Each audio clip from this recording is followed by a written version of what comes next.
जय बद्री केदारनाथ। दोस्तों बहुत बहुत स्वागत है आप लोगों का मेरे एक और YouTube वीडियो पे। तो दोस्तों आज हो चुकी है 28 अक्टूबर और 27 अक्टूबर तक के मेरे म्यूचुअल फंड पोर्टफोलियोज अपडेट हो चुके हैं। दोनों ही म्यूचुअल फंड पोर्टफोलियो और अपना शेयर्स और ETF का पोर्टफोलियो मैं आपको वीडियो में आगे दिखाऊंगा, लेकिन उससे पहले अपडेट ऑन इंडेसेस। तो निफ्टी 50 जो है 0.11% की गिरावट के साथ बंद हुआ है। वहीं मिड कैप 50 0.11% की बढ़त के साथ बंद हुआ है। मिड कैप 100 0.02% की गिरावट के साथ बंद हुआ है। मिड कैप 150 0.01% की गिरावट के साथ बंद हुआ है। तो मिड कैप तो फ्लैट ही रहे हैं, कोई खास बढ़ोतरी या घटावट नहीं होगी, डिपेंडिंग ऑन के अब आपके इंडिविजुअल म्यूचुअल फंड कैसा परफॉर्म करते हैं वो अलग चीज़ है। वहीं स्मॉल कैप पे नज़र डाली जाए तो स्मॉल कैप 100 0.02% की बढ़त के साथ बंद हुआ है। स्मॉल कैप 50 जो है 0.15% की गिरावट के साथ बंद हुआ है। स्मॉल कैप 250 0.09% की बढ़त के साथ बंद हुआ है।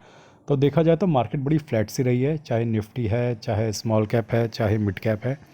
तो कोई ख़ास गिरावट या बढ़त आज पोर्टफोलियो में नहीं देखने को मिलेगी। मार्जिनली अप डाउन हो सकता है डिपेंडिंग कि हमारे जो म्यूचुअल फंड्स हैं उनके शेयर्स की क्या स्थिति रही। अगर वो बढ़ गए होंगे तो हमारा पोर्टफोलियो पॉजिटिव में भी आ सकता है, अगर वो घट गए होंगे तो हमारा पोर्टफोलियो थोड़ा बहुत नेगेटिव में भी आ सकता है। अब अगर नज़र डालें FIDI के बाइसल के डेटा पे, तो कल हमारे FI जो है मामूली सी 55 करोड़ की सेलिंग करके गए हैं, और जिसके अगेंस्ट लगभग 2500 करोड़ की बाइंग जो है DI करके गए हैं। अब आज के नंबर अभी नहीं आए हैं क्योंकि ये वीडियो मैं 7 बजे से पहले बना रहा हूँ। बाकी दोस्तों अगर आप अपनी मोबाइल स्क्रीन पे टैप करेंगे तो लेफ़्ट साइड बॉटम पे आपको प्रोडक्ट कोड करके एक लिंक दिखेगा, जिसके अंदर फ्लिपकार्ट के लिंक्स हैं। तो उसमें मैंने म्यूचुअल फंड की बुक्स के लिंक्स दे रखे हैं। आप चाहें तो फ्लिपकार्ट के लिंक के अंदर जाके फ्लिपकार्ट से जो भी आपकी नॉर्मल शॉपिंग है आप शॉपिंग कर सकते हैं। ज़रूरी नहीं है आपको म्यूचुअल फंड की बुक्स ही लेनी है। तो आगे चलते हैं अपने शेयर्स और ETF के पोर्टफोलियो पे। तो आज मैंने काफ़ी शॉपिंग करी क्योंकि मार्केट आज काफ़ी गिर गया था। तो जब भी मार्केट गिरती है, जिसका कोई नहीं होता जिन गिरे हुए ETF का, उनका मैं होता हूँ। तो आज जब ETF गिर रहे थे तो जो ETF गिर रहे थे उनको मैं उठा रहा था। तो आज मैंने लो वॉलेटाइल ETF में लगभग 65 क्वांटिटी बाई करी है। तो काफ़ी ज़्यादा क्वांटिटी बाई हो गई, मजाक मजाक में ध्यान नहीं दिया। चलिए ये सस्ता सा ETF है, सिर्फ 22 रुपये का ही है। और HDFC कॉल ETF में 55 क्वांटिटी बाई करी है। और निफ्टी क्वालिटी ETF में लगभग 25 क्वांटिटी बाई की है। मोतीलाल ओसवाल हेल्थ ETF में 13 क्वांटिटी बाई की है। ITBs में 10 क्वांटिटी बाई करी है मैंने आज। अगर पोर्टफोलियो की स्थिति डालें तो नज़र डालें तो लगभग 650 रुपये का नोशनल गेन हुआ है। और डिवॉप बीज में 17 रुपये का नुकसान। रिलायंस में 36 रुपये का मुनाफा। तो रिलायंस नहीं गिरा आज, आई डोंट नो क्यों। इंडसइंड बैंक में 831 रुपये का मुनाफा हुआ है आज। तो इंडसइंड बैंक ने आज ज़बरदस्त छलांग लगाई है ऊपर की तरफ। तो थोड़ी रिकवरी आज हुई है काफ़ी इसमें, चाहे लगभग 3.25% की। सेंसेक्स ETF ने आज 8 रुपये का नुकसान दिया है। टाटा मोटर पैसेंजर व्हीकल ने 139 रुपीज़ का गेन दिया है। जीनस पावर ने 47 का लॉस। ITBs ने 51 रुपये का लॉस। HDFC कॉल ETF ने 8 रुपये का लॉस। फार्मा बीज ने 16 रुपये का लॉस। टॉप 10 एड ETF ने 5 रुपये का लॉस। इरकॉन ने 72 रुपये का लॉस। लो वोल्टाइल ETF ने 7.5 रुपये का लॉस। FMCG ETF ने 37 रुपये का लॉस। LPL30I ETF ने 18 रुपये का लॉस। सरजाबीज ने 39 रुपये का लॉस। निफ्टी क्वालिटी ETF ने 30 रुपये का लॉस। मोतीलाल ओसवाल हेल्थ ने 6 रुपये का लॉस दिया है। ओवरऑल देखें तो दोस्तों अब पोर्टफोलियो की स्थिति काफ़ी सुधरती हुई नज़र आ रही है। पोर्टफोलियो अब सिर्फ 13,000 के नुकसान में रह गया, 7.5% के लगभग। 1,78,000 इन्वेस्टेड वैल्यू है, 1,65,000 करंट वैल्यू है पोर्टफोलियो की। डिवॉप बीज अभी भी 2% के मुनाफे में खड़ा है। रिलायंस लगभग 9% के मुनाफे पे आ गया है। तो रिलायंस में अगर कल 10% का मुनाफा आ जाता है, 1500 के आसपास आ जाएगा, तो कल हम रिलायंस को टाटा बाय बाय कर देंगे और भावपूर्ण श्रद्धांजलि देके इसे विदा करेंगे कल। इंडसइंड बैंक में अभी भी लगभग 8,300 का नुकसान है। तो सबसे मोटा नुकसान मेरा अभी भी इंडसइंड बैंक में हो रहा है। सेंसेक्स का ETF अभी भी 3.5% के मुनाफे में खड़ा है। टाटा मोटर्स पैसेंजर व्हीकल अभी भी 2800 के नुकसान में है। जीनस पावर 1600 के नुकसान में है। ITBs लगभग 3.25% के प्रॉफिट में है आज की गिरावट के बाद भी। HDFC call ETF no profit no loss पे आ गया। फार्मा बीज लगभग 0.1% के प्रॉफिट पे है। टॉप 10 एड ETF लगभग 3% के प्रॉफिट में है। इरकॉन लगभग 3,000 के नुकसान में है। लो वोल्टाइल ETF लगभग 1.5% के प्रॉफिट में है। FMCG ETF अभी भी 0.5% के प्रॉफिट में। LPL30I ETF अभी भी 1.25% के प्रॉफिट में। शरिया बीज 1.25% का प्रॉफिट। निफ्टी क्वालिटी ETF अभी 2.25% के मुनाफे में है। अब मोतीलाल ओसवाल हेल्थ लगभग आधा % के नुकसान में। तो शेयर्स का और ETF का पोर्टफोलियो ठीक ठाक परफॉर्म कर रहा है और आज काफ़ी इंप्रूवमेंट उसमें हुई है डिस्पाइट द फॉल। आइए चलते हैं अपने वीडियो के मुख्य पड़ाव जो कि है हमारा इंड मनी ऐप का म्यूचुअल फंड पोर्टफोलियो। तो इंड मनी ऐप के म्यूचुअल फंड पोर्टफोलियो में दोस्तों मुझे कल लगभग 5500 रुपये का नोशनल गेन हुआ है। मुनाफा बढ़ के 7.68% का रिटर्न बन गया इस साल में। इस साल ही मैंने शुरू किया था ये पोर्टफोलियो। 7,87,000 इन्वेस्टेड वैल्यू है। 8,48,000 करंट वैल्यू है पोर्टफोलियो की। लगभग 60,000 का मुनाफा इस पोर्टफोलियो में चल रहा है। तो दोस्तों SIP मेरी कम हो गई है क्योंकि मैंने अपनी जो डेली वाली SIP है वो दोनों बंद कर दिए हैं।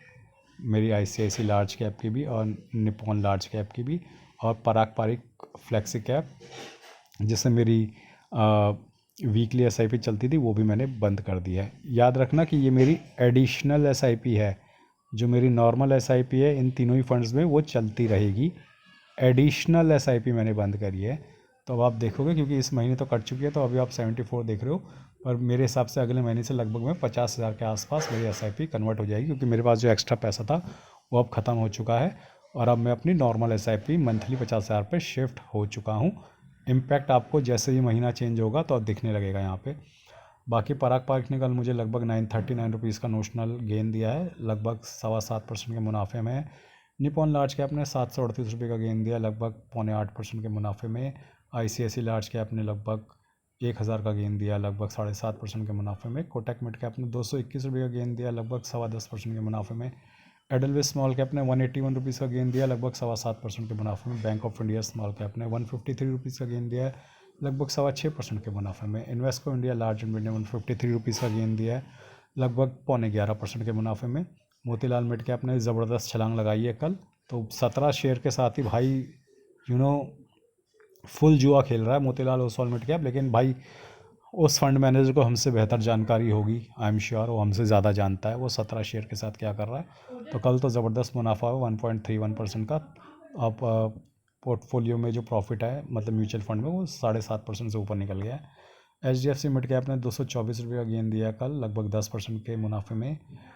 Invesco mid cap still the leader 147 rupees का गेन दिया, लगभग 12.5% के मुनाफे में।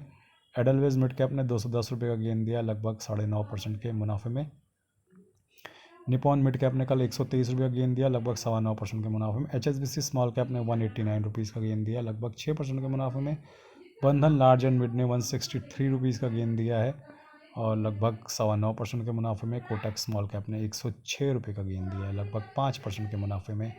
कैनरा रोबेको स्मॉल कैप ने 160 रुपये का गेन दिया, लगभग 7.25% के मुनाफे में। तो कैनरा रोबेको अच्छा परफॉर्म कर रहा है बीइंग अ स्मॉल कैप, लगभग 7.25% टच कर गया। निपॉन इंडिया स्मॉल कैप ने 94 रुपीज़ का गेन दिया, लगभग 6.5% के मुनाफे में। JM फ्लेक्सी कैप ने 170 रुपये का गेन दिया, लगभग 5.25% के मुनाफे में। SBI स्मॉल कैप ने 142 रुपीज़ का गेन दिया, लगभग 5.5% के मुनाफे में। टाटा स्मॉल कैप का बैंड अभी भी बजा हुआ है, मात्र 12 रुपये का गेन दिया, लगभग 3% के मुनाफे में। और मोटा भाई का जियो ब्लैक रॉक फ्लेक्सी कैप ने कल 11 रुपये का गेन दिया है, लगभग 1.25% के मुनाफे में आ गया। तो मोटा भाई का शेयर म्यूचुअल फंड भी ठीक ठाक परफॉर्म कर रहा है और ठीक ठाक गेन हमको दे रहा है। इस पे भी मैंने अपनी वीकली SIP चालू कर दी है। तो कुछ SIP बंद हो रही हैं जो मैंने और एक्स्ट्रा चलाई थी, लेकिन जियो ब्लैक रॉक फ्लेक्सी कैप में मैंने अपनी वीकली SIP लगा दी है 500 रुपये की। और आज भी मेरी कुछ SIP कटी होंगी तो एक बार आपको नज़र पड़वा देता हूँ ताकि वादा जो किया पूरा। HSBC small cap, Invesco India mid cap, Bandhan large and mid, Edelweiss small cap, HDFC mid, और ये 4 SIP मेरी आज कटी हैं। तो चलिए दोस्तों चलते हैं हम अपने वीडियो के अंतिम पड़ाव जो है हमारा ग्रो ऐप का म्यूचुअल फंड पोर्टफोलियो, और उसमें क्या स्थिति रही उस पर एक बार नज़र डाल लेते हैं। तो ग्रो ऐप के म्यूचुअल फंड पोर्टफोलियो में दोस्तों कल मुझे लगभग 19,419 रुपये का नोशनल गेन हुआ। यही लगभग मैंने बोला था 19-20 हज़ार, और लखटकिया सरकार बनते बनते रह गई। 99,502 का मुनाफा है। अब 27,47,000 इन्वेस्टेड वैल्यू और 28,47,000 करंट वैल्यू है। और एक बार फटाफट मैं आपको दिखा देता हूँ किस किस म्यूचुअल फंड ने कितना रिटर्न दिया है, क्योंकि काफ़ी सारे म्यूचुअल फंड सेम है। तो लीड कर रहा है Motilal Oswal mid cap, Aditya Birla Sun Life PSU, quant mid cap, HDFC mid cap. तो आई थिंक सभी ने कल पॉजिटिव रिटर्न दिया होगा।